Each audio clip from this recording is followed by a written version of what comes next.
जब तक सरकारी गाड़ी नहीं आती है तब तक यहाँ से लोग नहीं जाएंगे। पब्लिक को जैसे आप लोग देख सकते हैं। और सैदपुर रामकरण दादा के स्कूल पर यहाँ पर डेड गाड़ी आकर 4 घंटे से रुकी हुई है। पब्लिक यहाँ पर डिमांड कर जब तक सरकारी गाड़ी नहीं आएगी तब तक यहाँ से कोई जाने वाला नहीं है।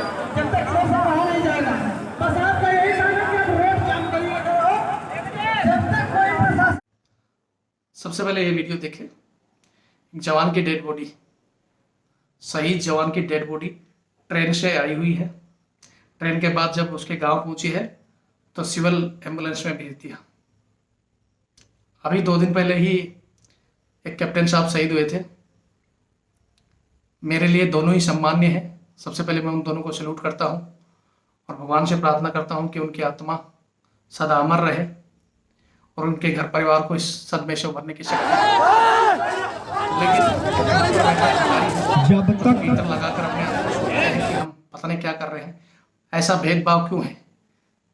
अफसर के लिए वहाँ आप ये वीडियो में देख सकते हैं, हेलीकॉप्टर से वो डेड बॉडी उनके वहाँ पहुँचाई गई है। सारा सम्मान दिया गया है। एक तरफ आज ये जवान के लिए ट्रेन में डेड बॉडी आ रही है, सिविल एम्बुलेंस भेज दी गई, गार्ड ऑफ ऑनर नहीं दिया गया। जब वहाँ जनता ने रोड जाम किया है, फिर देखिए कैसे सारी की सारी सुविधा हुई है। ये फ़र्क क्यों है? आप लोग जो पीतर लगाकर बैठे हो, कोई स्टार, कोई कैंची, क्या क्या लगाकर बैठे हैं, किसकी बदौलत मिलता है? 95% वो जवान जो बॉर्डर की रक्षा कर रहे हैं, जो अपनी जान पर खेलकर पहली और आखिरी गोली खाने वाले वही जवान हैं। और उन्हीं जवानों की बहादुरी की वजह से आपको ये मिल रहे हैं जो मेडल और ये कंधे पर रैंक लगा रखा है। वरना क्या आप कहीं से खरीद के ला रहे हो क्या? इन्हीं जवानों की बदौलत और इन्हीं जवानों के साथ इस तरह का व्यवहार।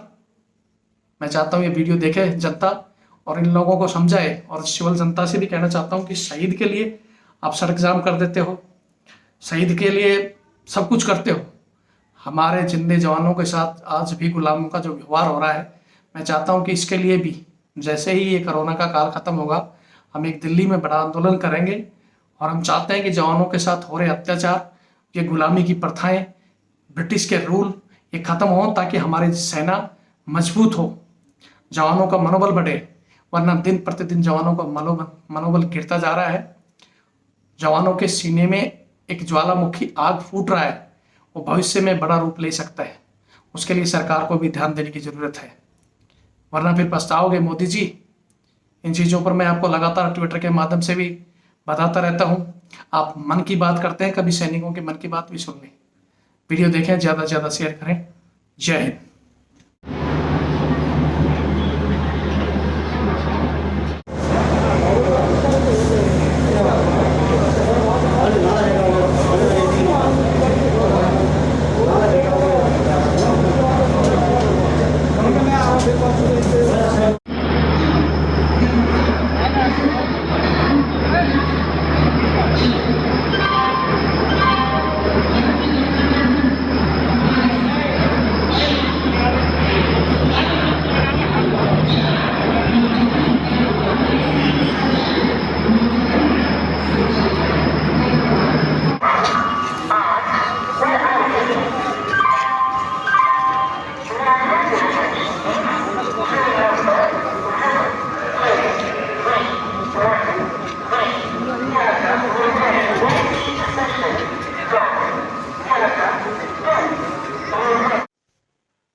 जय हिंद, जय भारत, वंदे मातरम।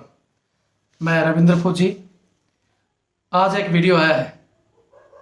एक सैनिक अभिषेक यादव गाजीपुर उत्तर प्रदेश से जो शहीद हुए, 2 दिन पहले शहीद हुए हैं। उनका पार्थिव शरीर जब गांव पहुंचा तो सिविल एम्बुलेंस में भेजा गया।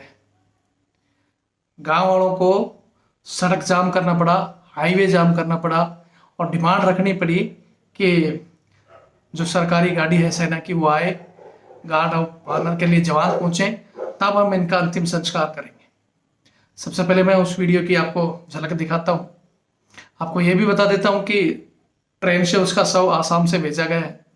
आपको वीडियो में दिखाता हूं कि ट्रेन से उसके बाद में जो 5 जवान हैं वो लाकर इसको एम्बुलेंस में, सिविल एम्बुलेंस में बैठा रखते हैं और सिविल एम्बुलेंस से उनके गांव पहुंचता है। आपने ये वीडियो देख लिया होगा। अब मैं आगे के वीडियो और दिखाता हूं आपको। आगे के वीडियो दिखाने से पहले बताता हूं कि ये कमी किसकी है। उन अनुभवहीन सेना के कर्नल जो सीओ की कमांड कर रहे हैं,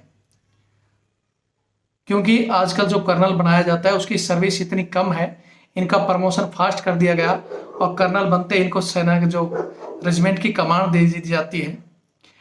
कम अनुभव के कारण इस तरह के काम हो रहे हैं। उस हरामखोर को अगर अपनी ड्यूटी पता होता तो पहले ही वहां के नजदीक किसी स्टेशन से या किसी यूनिट से बात करके रखता। उसको पता था कि जवान की बॉडी कहाँ पहुंच रही है, किस प्रकार पहुंचेगी और आगे क्या क्या होता है, क्या उस कर्नल को पता नहीं है। सबसे पहले तो यहाँ मैं भारत सरकार से गुजारिश करना चाहता हूँ कि जो प्रमोशन स्ट्रक्चर इन्होंने अपने फायदे के लिए जवानों का तो स्टैंडर्ड और प्रमोशन डाउन किया हुआ है, और अपना प्रमोशन इन्होंने जो फास्ट कर लिया 10-12 साल में, जो आज कर्नल बन रहे हैं, जो पहले 17-18 साल में कम से कम बढ़ता था। तो प्लीज इनका एक तो प्रमोशन ठप करके या कर्नल बनने के बाद में भी कम से कम 4 या 5 साल बाद इनको कमांड दी जाए, ताकि इस तरह के जो हरकतें हो रही हैं वो ना हो। यहाँ मैं इस वीडियो दिखाने से पहले आपको बता देता हूँ कि ये हालात शहीद जवान के साथ तो है ही। जो हमारे जवान वर्तमान में ड्यूटी कर रहे हैं उनको भी कभी सरकारी गाड़ी नहीं मिलती है।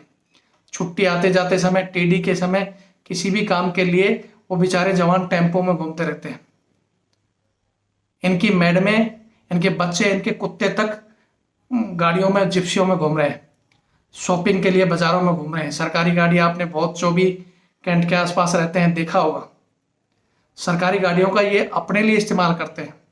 उसमें जो ड्यूटी भरी जाती है वो कन्वेंस ऑफ ओआर या अफसर होगी, लेकिन इनकी मैडम, बच्चे घूम रहे होंगे। सरकारी संपत्ति पर, व्हीकल्स पर ये अपना हक जमा कर इस तरह का जो जवानों को मिलने की वाली सुविधा है वो कभी नहीं देते हैं। जवानों की हालत आज देश में, जो पहले अंग्रेज होते थे, जो अंग्रेजों ने आईपीसी जो फौज के सेना कानून बनाया हुआ है, 1950 में जो सेना के कानून, जो अमेंडमेंट लागू हुआ है, वो ऐसे के ऐसे उठाकर जो अंग्रेजों के कानून थे वो की वो थोप दिए गए। इसमें जो इनके अफसरों के खुद के प्रॉफिट के लिए थे उनको और बढ़ा चढ़ा कर रख लिया, और जवानों को जो तंग करने वाले कानून थे उनको और सख्त कर दिया गया। ये सहायक प्रथा जिसकी हम बार बार आवाज उठा रहे हैं, जिसमें हमारे कई जवान आत्महत्या कर रहे हैं। कितने जवान साल में 15 साल अपना पूरी करने की वो करते हैं और भागने की कोशिश करते हैं। इस तरह की गलत कुप्रथाएं सेना में आज भी जारी हैं, जो अंग्रेजों के जमाने में थे। जवानों से कुत्ता घुमाना, बूट पॉलिश करवाना, अपने घरों में झाड़ू पोछा करवाना। क्यों? क्योंकि ये अधिकारी, इनको फ्री की आदत पड़ गई है खाने की। कोई भी सेना का अफसर इन चीजों को बोलने के लिए तैयार नहीं है कि आज 2021 है, देश को 74 साल हो गए आजाद हुए, कि हाँ हम जवानों को जो एक घटिया काम है बंद कर दें। सिर्फ मात्र अपना 10-12 हजार बचाने के लिए जवानों को इस तरह यूज कर रहे हैं। मैन पावर का मिसयूज, व्हीकलों का मिसयूज, हर चीज का।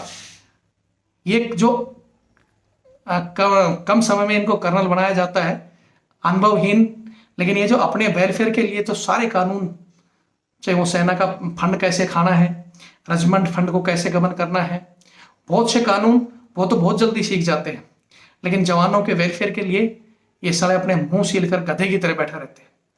आज आए दिन देखते हो आप, सिविल में कहीं छुट्टी आए जवान को कोई पुलिस मारपीट कर रही है, किसी जवान को जेल में डाला गया है, वहां इनके सारे के सारे कानून, इनका मुंह सिल जाता है, वहां ये बोलने के लिए तैयार नहीं है।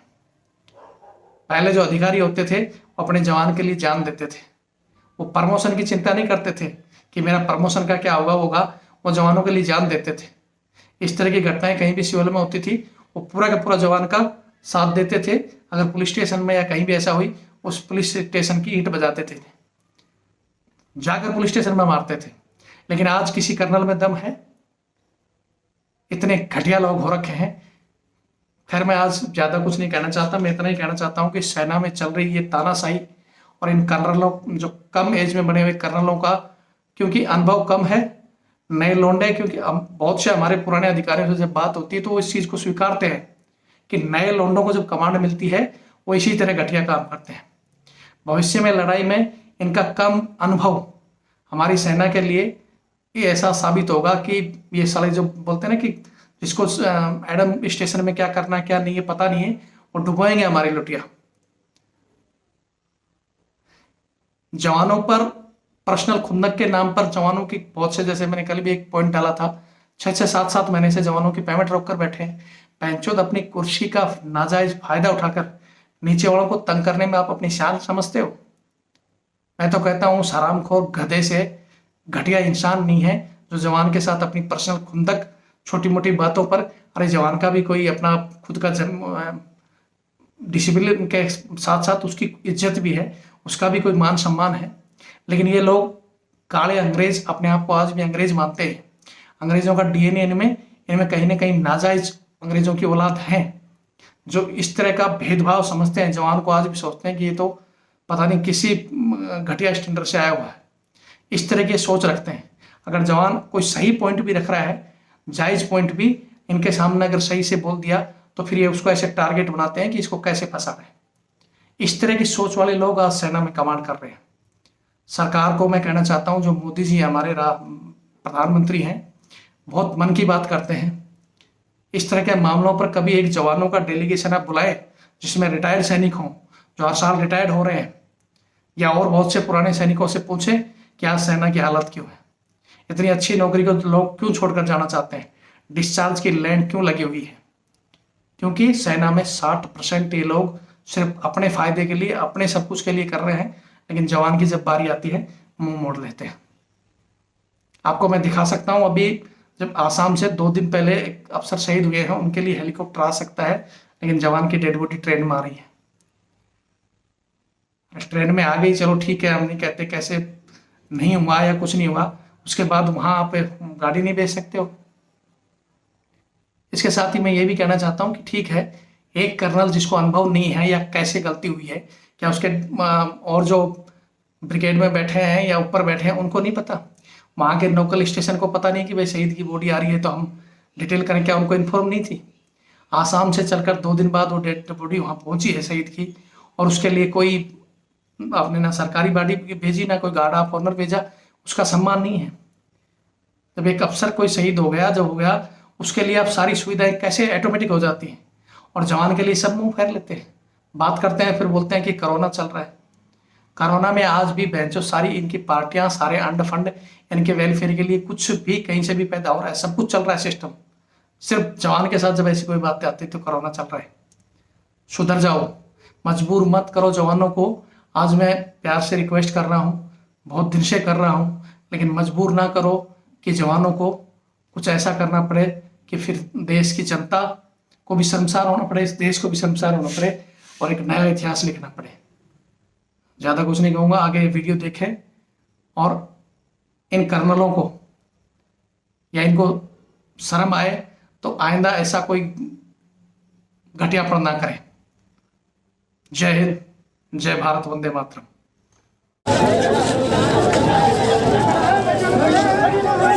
शहीद अभिषेक यादव इस एम्बुलेंस में हैं, आप देख सकते हैं। सभी भाइयों से रिक्वेस्ट है कि नीचे बैठ जाए, शांतिपूर्वक बैठ जाए।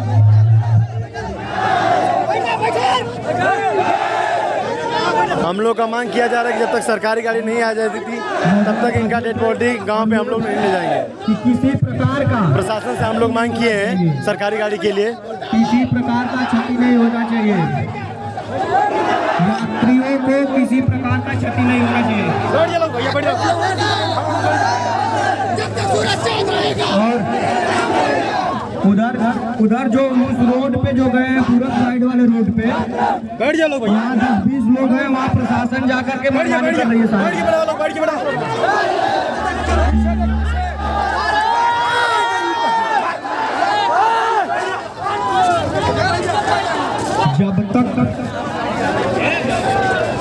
जब तक सरकारी गाड़ी नहीं आएगी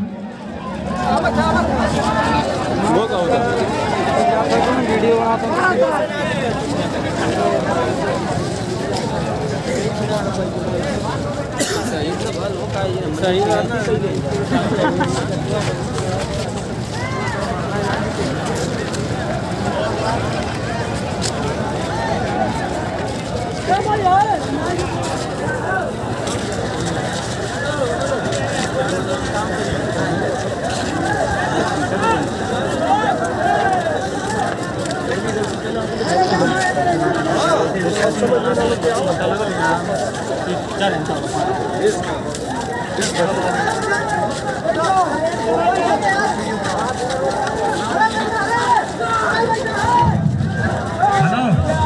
जितने हमारे साथ के लड़के हैं ना, पूरा हमारे डीजे और डेड बॉडी के अगल बगल रहे। अगर तोड़ फोड़ किसी चीज की अगर हरकत करेंगे ना तो हमसे पूरा कोई नहीं बना रहा उसको। प्रशासन अपना काम करेगा, काम करने तो प्रशासन से कोई मतलब नहीं है, लेकिन आप लोग जिस काम के लिए आए उस काम के लिए रहिए। तोड़ फोड़ मत कीजिए किसी चीज का।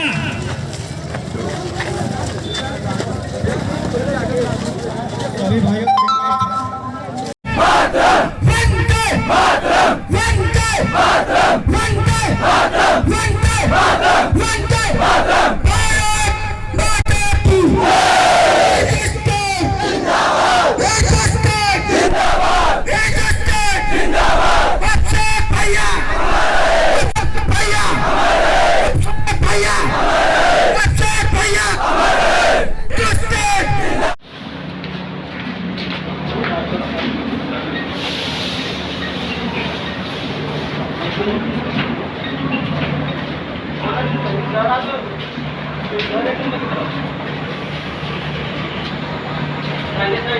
Side.